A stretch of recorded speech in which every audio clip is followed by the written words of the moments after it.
Coucou, tu m'entends? Ouais, nickel. Faut me donner le go. Go. Je travaille à la Croix-Rouge française depuis une dizaine d'années.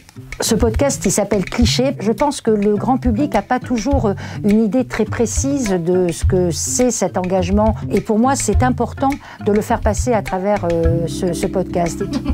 Tu veux que je te fasse les bruitages? Le fait de le lancer en plein Covid, c'était peut-être quand même l'occasion de donner la parole justement à ceux qui s'engageaient, à ceux qui sortaient de chez eux pour aller aider d'autres personnes qui étaient en difficulté ou qui avaient besoin d'accompagnement pendant cette période-là. Là, je la fais en entier, l'intro, t'es d'accord?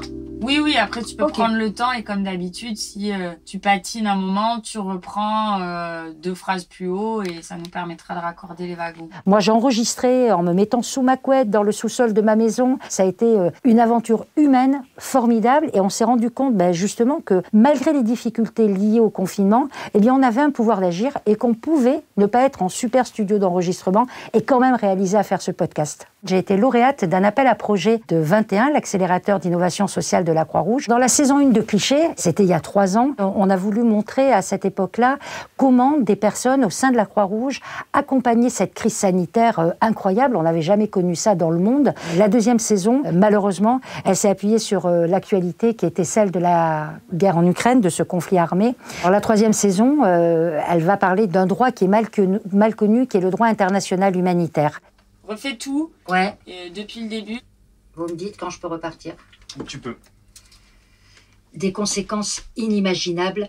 Moi, ce que je voudrais que l'on retienne, c'est que en fait, on a cette conscience-là qu'on n'est pas plus fort que les autres, que nous aussi, on peut être à un moment donné en difficulté ou souffrir d'une situation, mais que l'on a aussi, comme tout le monde, une capacité à faire bouger des lignes.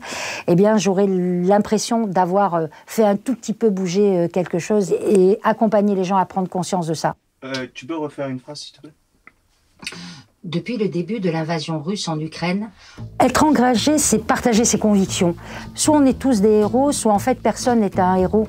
L'idée, c'est qu'on a tous en nous un pouvoir d'agir et que si on décide de s'en servir, on va pouvoir avancer, faire avancer les choses.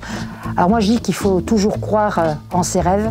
Ce projet Cliché, c'est un projet qui me tient à cœur depuis longtemps. Je ne savais pas qu'un jour il donnerait lieu à un podcast. Ce que j'ai envie de dire, c'est croyez vraiment profondément en vos rêves, croyez que vous pouvez changer quelque chose, croyez vraiment en votre pouvoir d'agir et ça marchera.